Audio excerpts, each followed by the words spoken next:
Hi there, friendies! Welcome back to my mini vlog! So, for today's video, is maaga nga kaming gumising at umalis. Dahil today is may pupuntahan kami ni Baby Cakes. Boy! Sa mga oras nga na to ay nakasakay na kami ng bus dito sa Victory Liner. Nagtataka nga si Babe kung saan kami pupunta. Kaya sabi ko, pupunta tayo sa malayo na ako lang nakakaalam.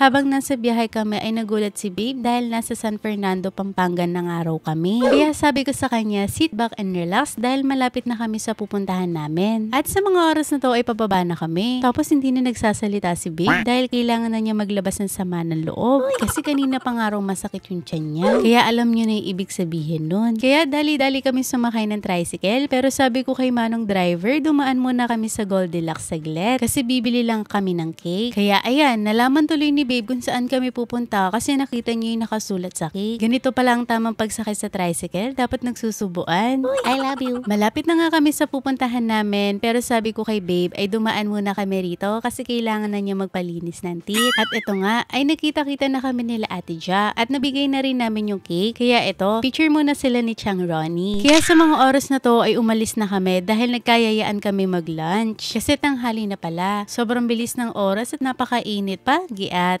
Dito nga pala kami kakain sa Fabrica. Napaka-sexy naman talaga ng ate namin, no? Ito nga pala yung menu nila at sobrang ganda ng place na to. Very aesthetic. Dumating na nga yung mga order namin kaya kakain na kami. After nga namin kumain ay dumiretso na kami pabalik ng Manila. Kaya bago umuwi, dumaan muna kami sa Starbucks. Salamat sa pa-coffee, Ate Jaja and Doc Jess. At dito ko natatapusin ang video na to. Salamat sa panonood!